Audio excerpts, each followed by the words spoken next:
Good morning. Welcome to our service today, Center for Spiritual Living. In service today is Charlie Bourne and Damien and Dalton. And the four of us are here to be with you. So I hope you're joining us and you're comfortable. And if the camera goes sideways, go lay down and relax and watch it that way. Okay? So let's just all get along and have fun this morning. First of all, starting us off, Dalton is going to open our hearts with a song. So join us.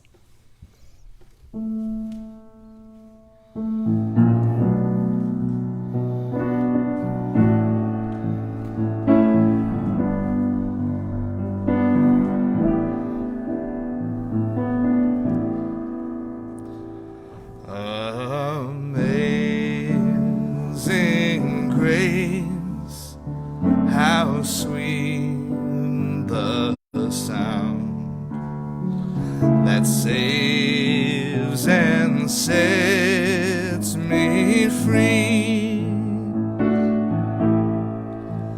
I once was lost, but now I'm found. Was blind, but now I see. 'Twas grace that taught my heart to fear, and grace my fears relieved. How precious did that grace appear the hour I first believed. Through many dangers, toils, and snares, I have already come. 'Twas grace that brought me safe thus far, and grace will lead me home. When we've been here 10,000 years, bright shining as the sun.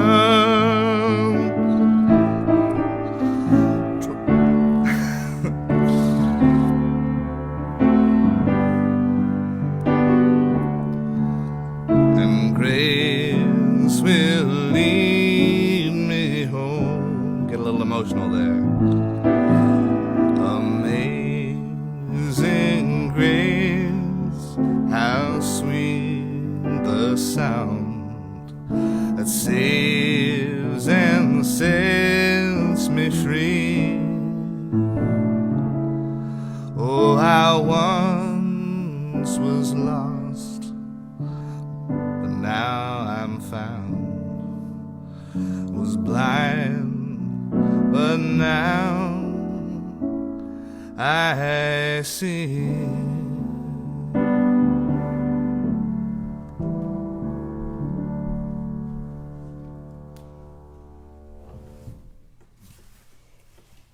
That was so beautiful. I think what a perfect song that is for all of us that have been sheltering in place, feeling lost. And the prayer of all our hearts is that we truly find what is necessary within to move forward with what this is that we are all experiencing together as one. So I appreciate that choice of music from Dalton, and I hope your heart is as open as mine, just getting to hear his sweet voice fill this hall. So right now we're going to move into a reading from Damien.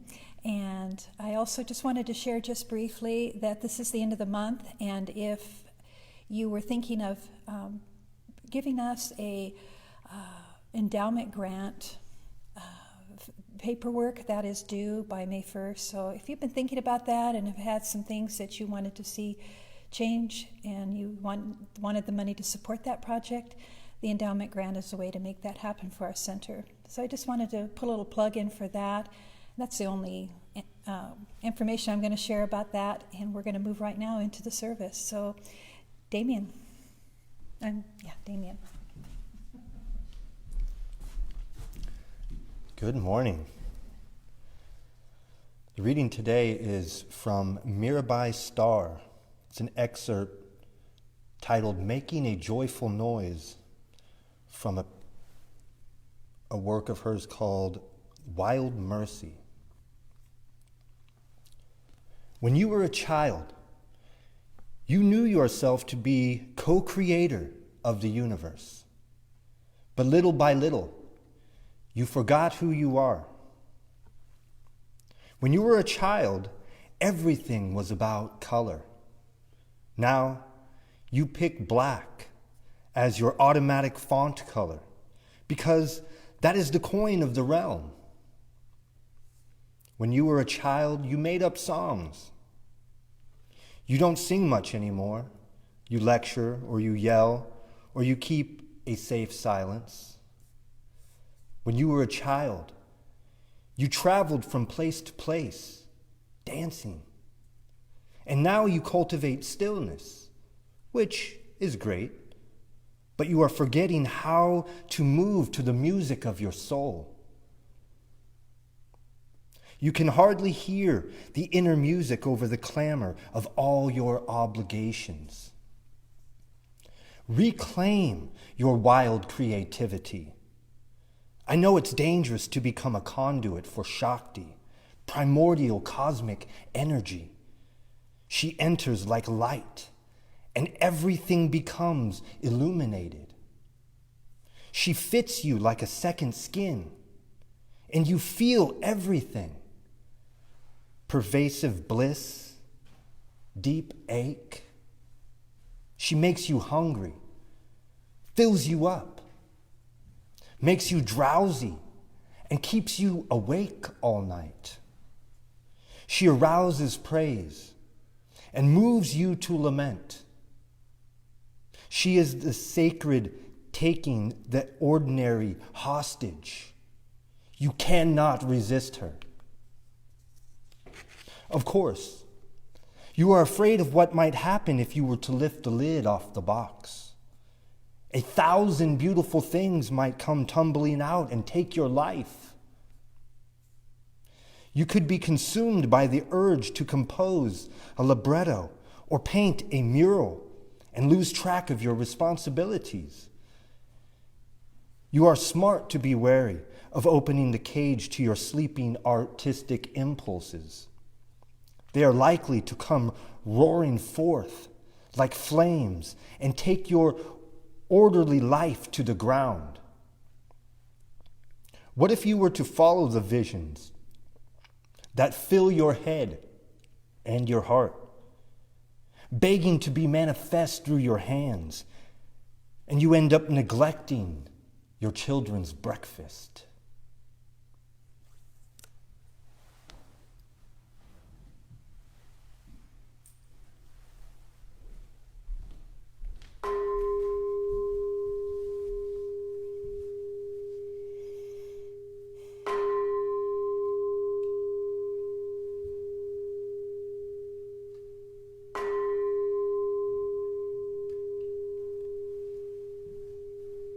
And the sound of the bell invites us home.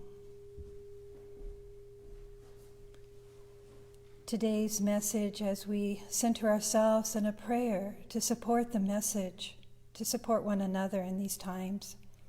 The prayer is focused on the fire in the belly. So I invite this to be both a prayer and a meditation as you check in with yourself. Close your eyes and just feel the soft center of the belly. And take a breath there. And envision if there was a fire burning in the belly of your body. Would the flames be bright and bold? Or would those flames just be smoldering? Or would you be the one that keeps trying to throw gas on the fire even to get it going? What is your fire in the belly trying to tell you as you image this idea in the center core of your being? And as you recognize a deep truth dwelling within you as you, and the power of the one that planted that flame deep in our core to begin with, we have a connection to the great light, to the great knowing. And as we fan the flames of our truest desires and deepest intentions, we give birth to a greater way of being. So I give thanks for the opportunity to share the wisdom of the fire in the belly and the gratitude for those listening today and the way this message is received. I give such deep, heartfelt thanks, knowing that this is already true, that the fire in the belly is already alive in each one of us. So be it, and so it is. So, fire in the belly. Thank you, Damien, for reading that powerful passage from Mirabai Starr. She's one of my favorite poets of these times, author, wise woman. And Wild Mercy, if no one has that book, is a powerful testimony to what's going on in these times today in connection to the times of the past, to the wisdom of the past. So the fire in the belly has to do with what are we creating? What are we creating in this time? So we've had several weeks now of being passive and isolated, quiet, sometimes mopey, sometimes just tender, and sometimes laughing. So I wanted to share something from one of my favorite ministers in the organization, and it's Reverend Dr. Pat Campbell. And I ran across one of her postings, and I thought, as I was reading it, I was just so charged. So here it is. Today marks 8 weeks of isolation. Walking 2 miles a day, no meat, no dairy, no flour, eating fresh vegetables and home-cooked meals every day. The change has been fantastic. I feel great. 0 alcohol, healthy diet, gluten-free, caffeine-free, sugar-free. And a whole hour at home working out every day. I've lost 20 pounds and gained so much muscle mass. And then Pat says, I have no idea whose post this is, but I'm really proud of them. So I decided to just copy and paste it for you. I was so amused by that because as I was reading, I had a glint of, well, isn't that special, for this person that was using this time so wisely and being so encouraged to use time that we're always asking for, a little bit more time to rest or to do or to create or to prepare, and here it is upon us. And I know several of us, we've had conversation, there's an angst about not using every day wisely or not feeling like we did anything that really accomplished much, and I think that's all part of this. It just is. And the invitation is to sit with those feelings too, to not judge yourself, but use the times as you can to return to your core self, to the core truth. There's this idea that we have shared this truth because we were born with an innate sense of purpose. I hear that a lot. What's my purpose? What am I supposed to be doing? And that is key to the fire in the belly. It is the human experience that we all participate with, and our potential that we each know lives inside of us somewhere. And the magic of being a child, it is filled with that amazing grace that truth just flowed through us in our imagination, in our play, in the way we colored and how proud we were of everything we did as a child. There was that innocence and that connection to our core. And that was the human experience and our longing to be expressed And now, as it has matured, that potential still dwells within us, but it's also connected to wanting to be in service. So the question becomes, what's mine to do here? And I just keep asking you as I share words today, what is speaking to you? What wakes up? What calls you as we move into this understanding? I just finished the course on studying some of the wisdom of the Gospel of St. Thomas. And there was a certain verse in there, and Jesus said this, I have cast fire upon the world, and see, I am guarding it until it blazes. Now, the master that interpreted that, Tao is the word that means master, teacher. Tao Malaki interpreted it as this, Master comes with a holy fire, a fire-consuming fire, making all like unto itself divine. The master imparts the fire, kindles the fire, and tends to the holy fire until it blazes and transforms the disciple. The disciple, too, once receiving the holy fire, must kindle and tend to it until it blazes. Let me repeat that idea of this internal fire at the very core of our being. We are also asked to tend to this fire within us until it blazes, until it demonstrates, until it enlightens us and it enlightens all those around us. So it is the master and the disciple. It is the divine and ourselves acting together so that this initiation comes into fruition.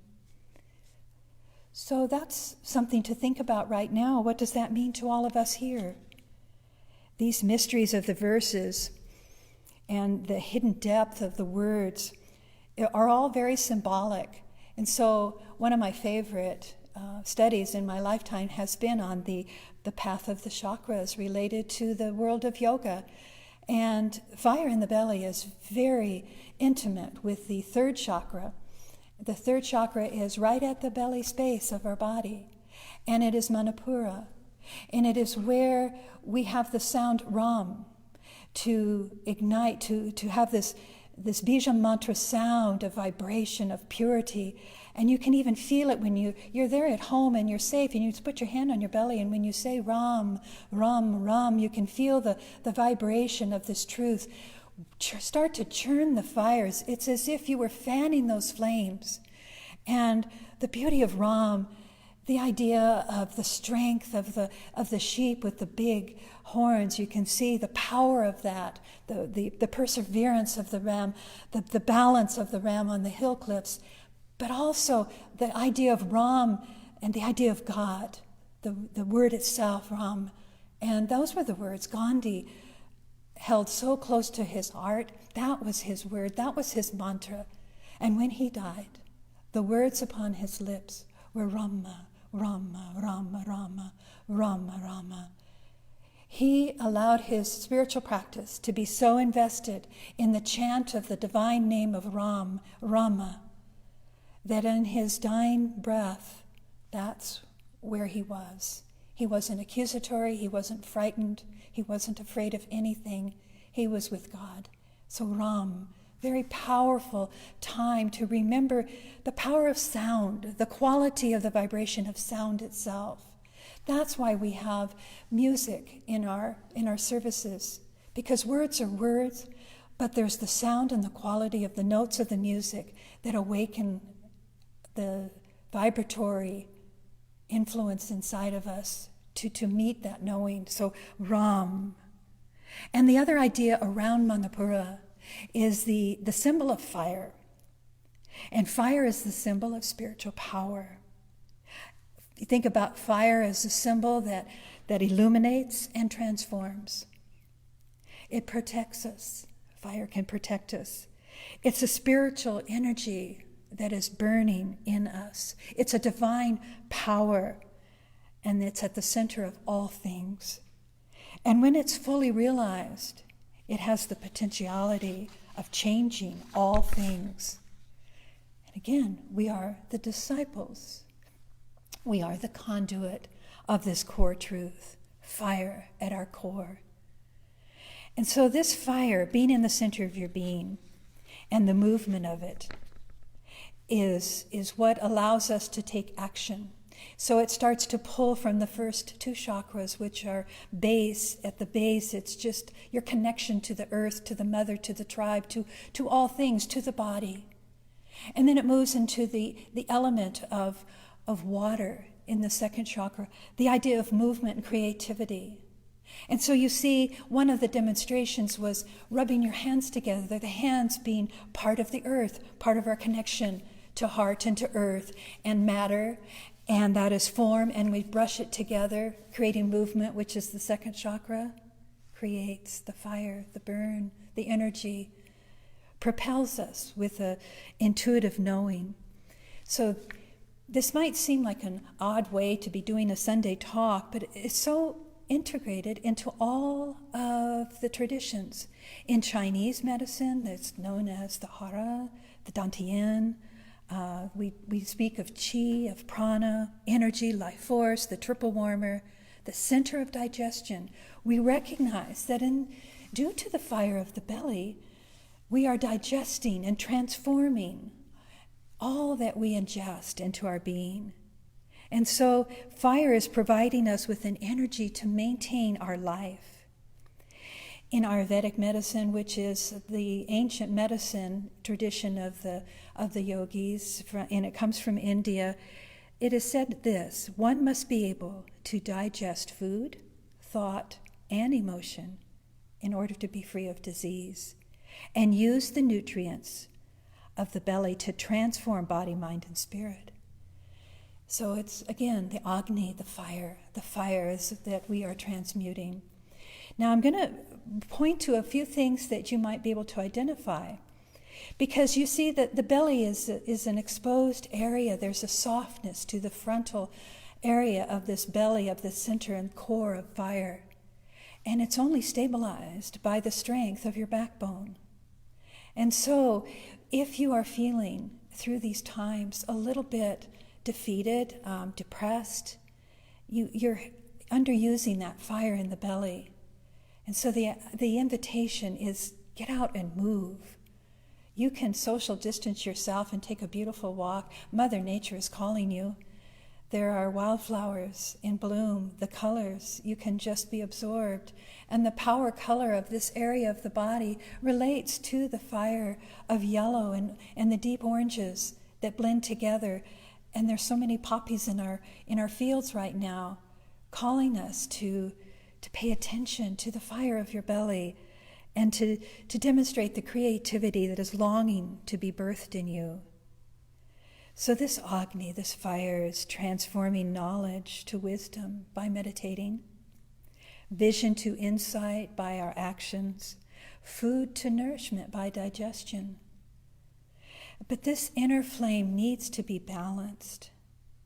And obviously through a nutritious diet, obviously through right choices there and the moderate activity, if we want to be healthy, we have to regulate our energy that way and tend to the fire.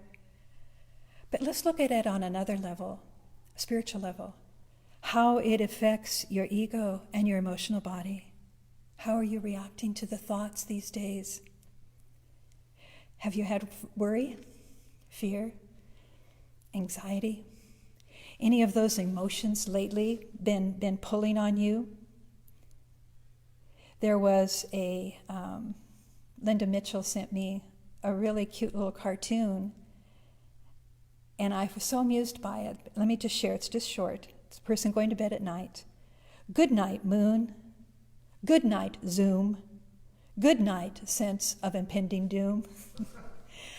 And I just thought, how clever these people are, because part of flaming the fire in the belly is through laughter, is from the sound, ha, and to just feel that sense of, I'm not alone. Someone else is feeling this, and they made something clever out of it. Facebook is filled with the charm of these moments of how families putting their videos together of how they're coping. The tender stories of drive-by birthdays for little people and teenagers. how they did the imaginary prom. It's just there's just so many unique ways that people are finding to be creative and to bring us together and to remember to smile through this. So remembering that we are digesting our thoughts and our emotions, and that also others are drawing on our energy at times. If they're depleted and they see you filled with light, they want to draw on that. They want to fill themselves with something that you have. We used to tease about those people being Shakti suckers, energy suckers. But with great compassion, we've all been in those places where we want to lean in. If we don't feel it, we want to lean into somebody that has that grace, that has that sense of personal empowerment, not in an egotistical way, but in a powerful way that keeps us in tune with right action and offering service to the world, because this is the area of your self-esteem. And self-esteem gone too far, too full of yourself, can look like a really strong ego, which really behind that ego is a framework of fear, a framework of loneliness. And you might not often see that or be willing to even be patient with the person with a big ego. But this is where the spiritual teaching comes in to remind us we're only one. Let us be kind in these days and not judgmental. This time out is truly an invitation to soften the heart. So, reacting to your thoughts, and what are people drawing from you, and what are you drawing from others?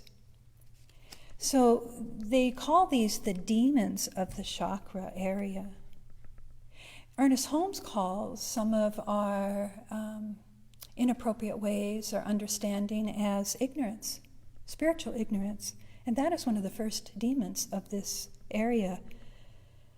So thirst, jealousy, treachery, shame, fear, disgust, delusions, sadness can all deplete this core sense of self.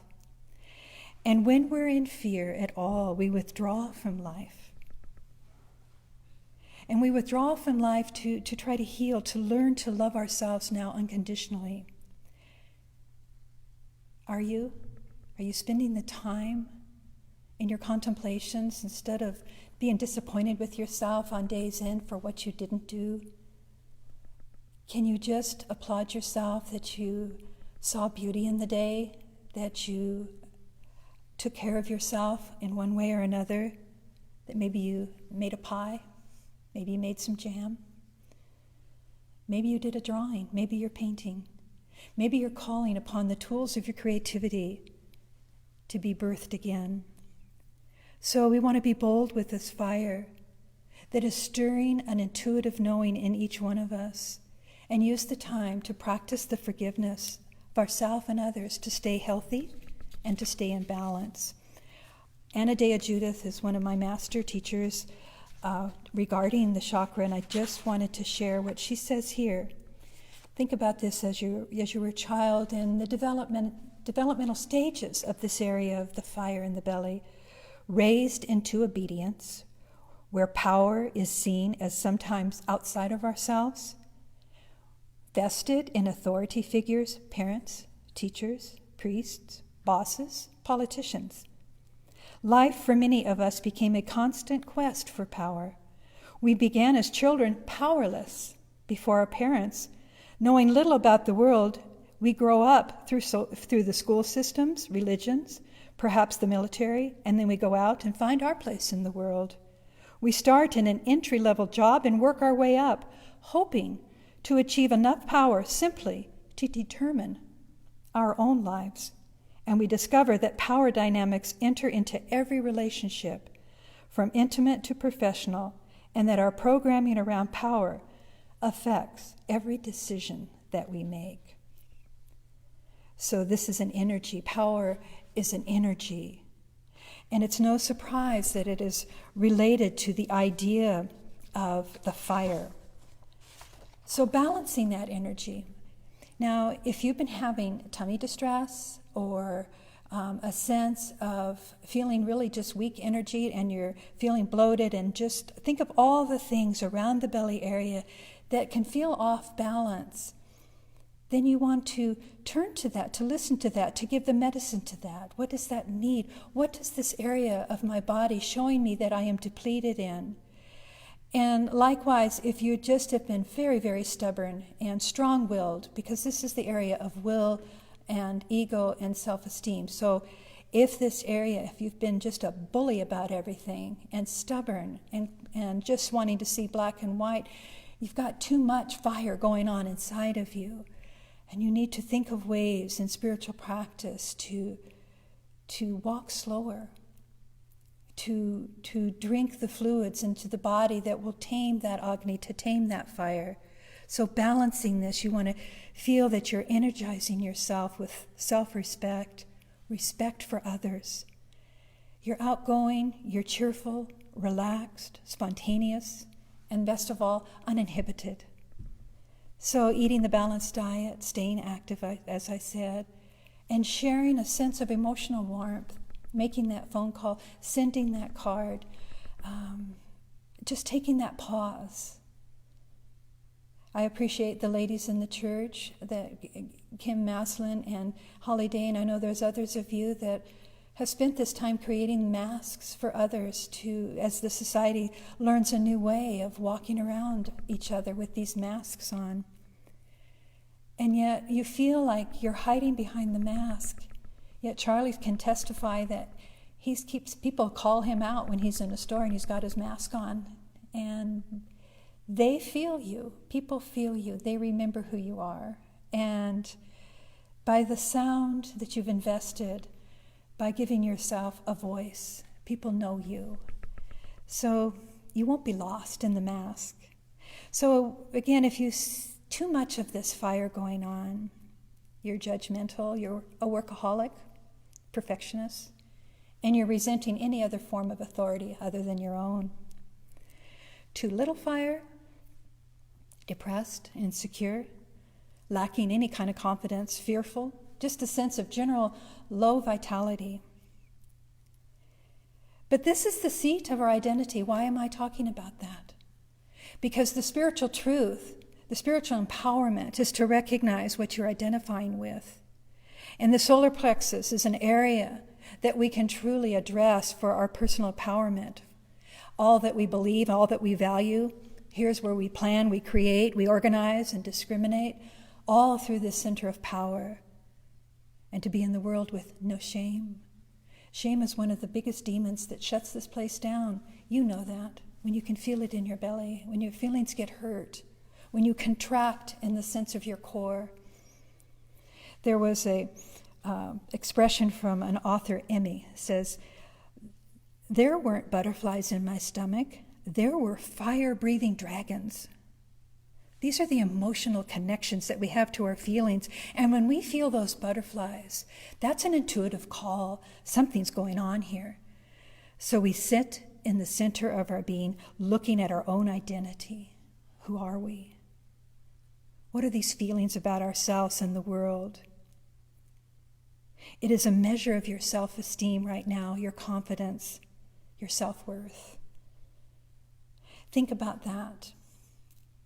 Think about that not as a trail into a pity party for yourself, but as a wake-up call. I don't want to entertain these feelings because these thoughts, these feelings will create my tomorrow. And I choose right now to empower myself with a greater understanding and a truth. Because if we disempower our soul, we have a hole in ourselves where we go on seeking. It's a sadness. And we're letting others take power over us.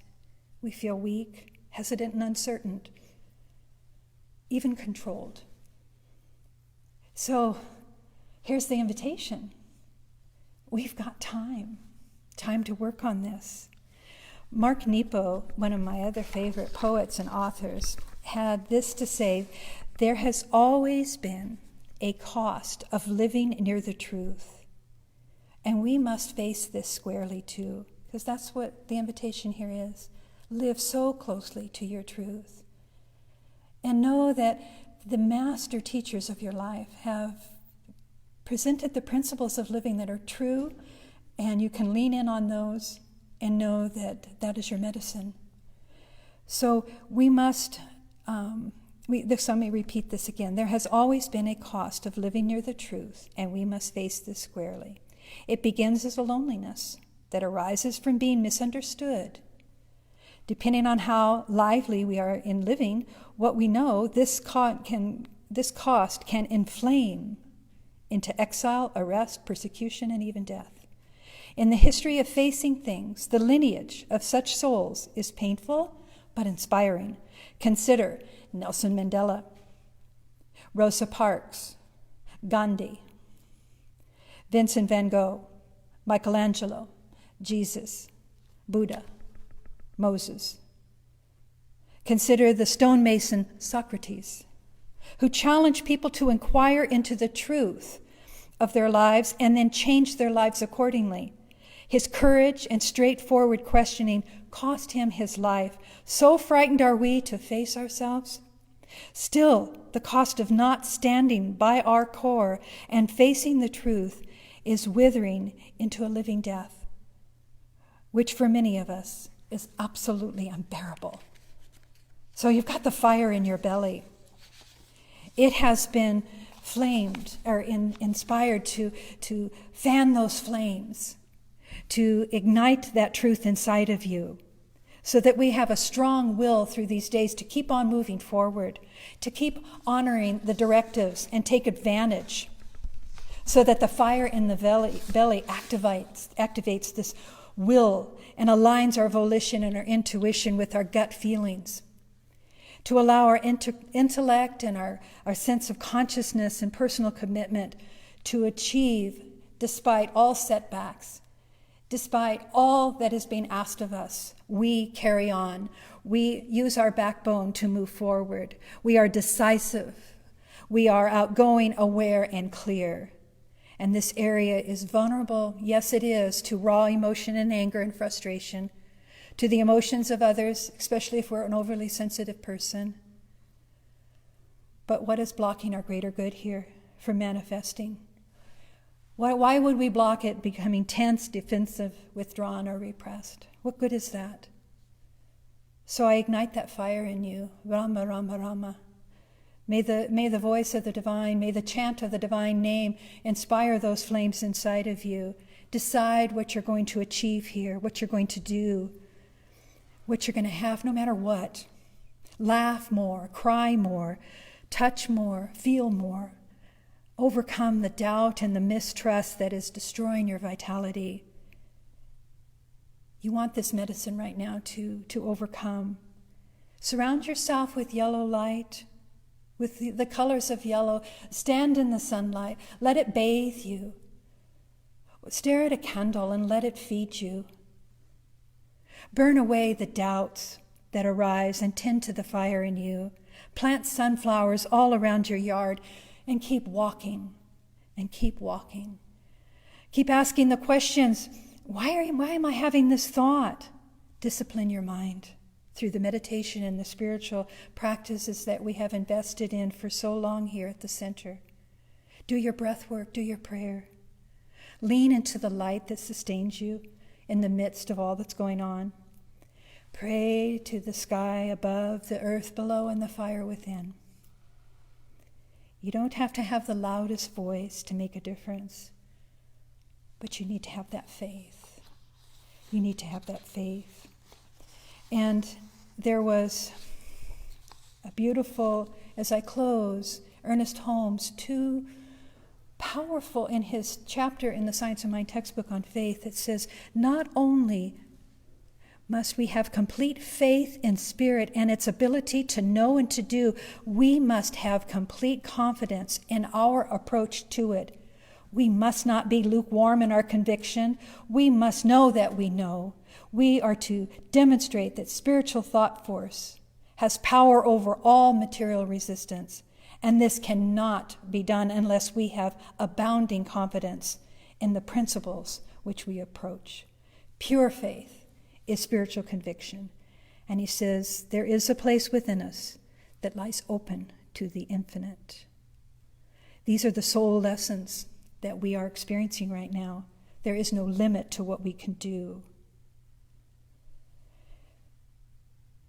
Simon Sinek says, "What good is having a belly if there's no fire in it? Wake it up. Drink your passion, light a match, and get to work. There's a fire inside of you. Light the match. Embrace the flames. And live the good that unfolds." So I'm going to invite Dalton to play some music as I'm going to share a closing prayer.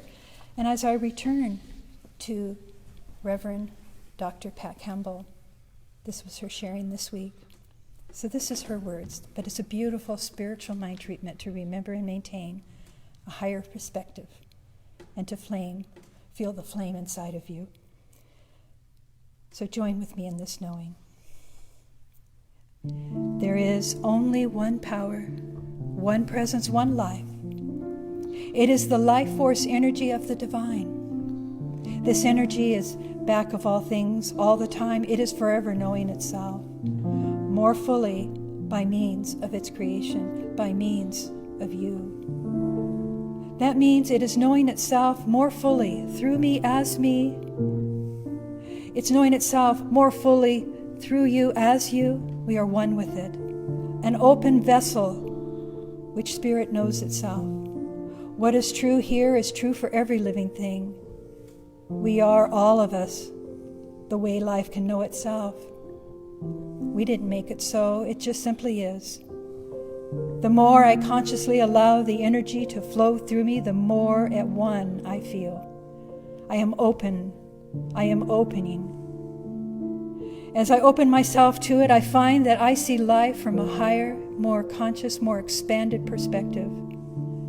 I see that everything is concerning me and affecting my peace of mind. Simply the use of the power, the impartial law of cause and effect.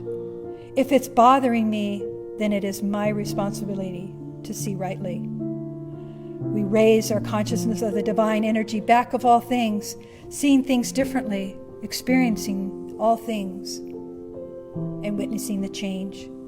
During these times we're in, choose to put your focus on the ways the world is working. Focus on the kindness of strangers. Focus on the grief of the lives lost. Focus on the healing stories and the courage and the power of the responders and the people that continue to serve our good. Have the concern for others the way the earth is responding in a slower pace. Keep the connections you have with friends and family and community, despite not being able to see them in person. These are the things of the higher consciousness, and we are grateful. With a thankful heart, we release this treatment into law, into absolute trust, knowing that as we speak these words, feel these words, know these words, it is done unto us as we believe, and we choose now to believe. Peace be with us, and so it is. Thank you.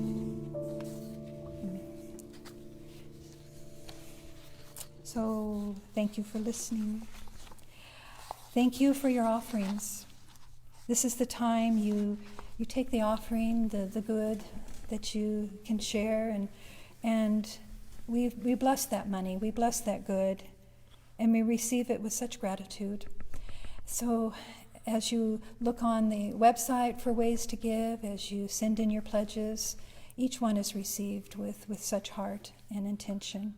And it allows us to keep on going, to keep this happening.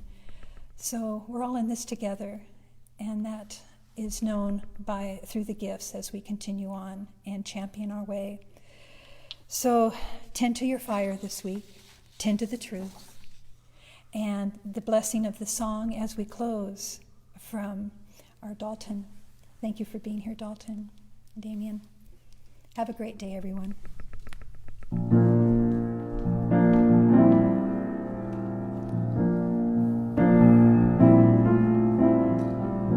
I'd like to invite everybody to stand up wherever you are.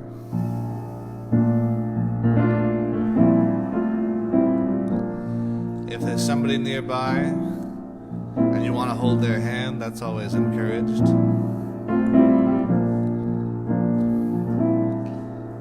If not, just raise those hands into the air. Oop. I'll try not to play too many bad notes here. If you know this song, sing along. If not, you'll pick it up.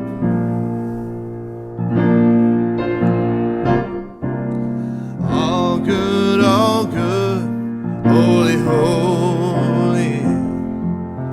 All good, holy, holy. All in my mind, in my heart, in my soul. Let me know all is good, holy, holy.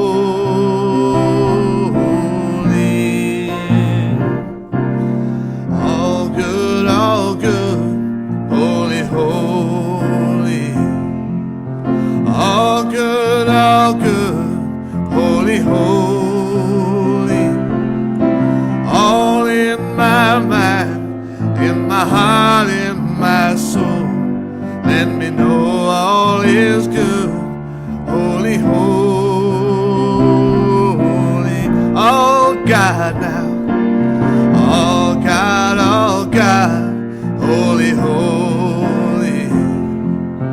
Oh God, holy, holy.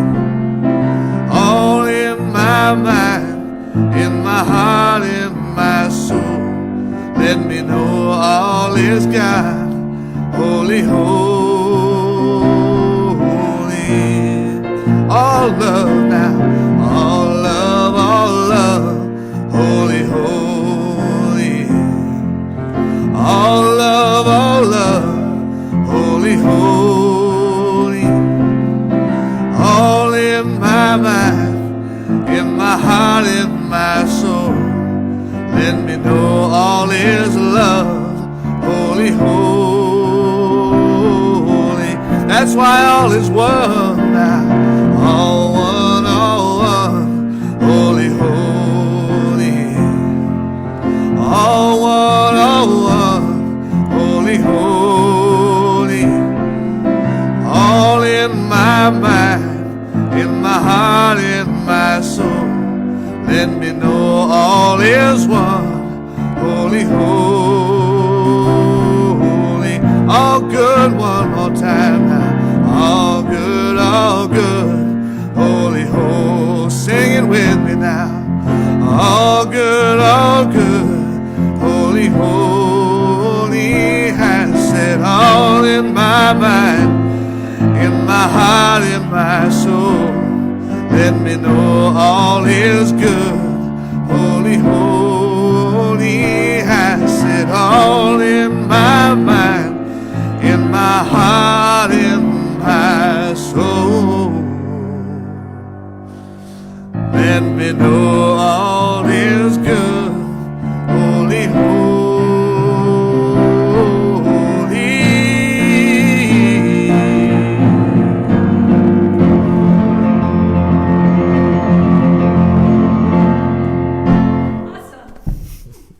Have a good week, everybody.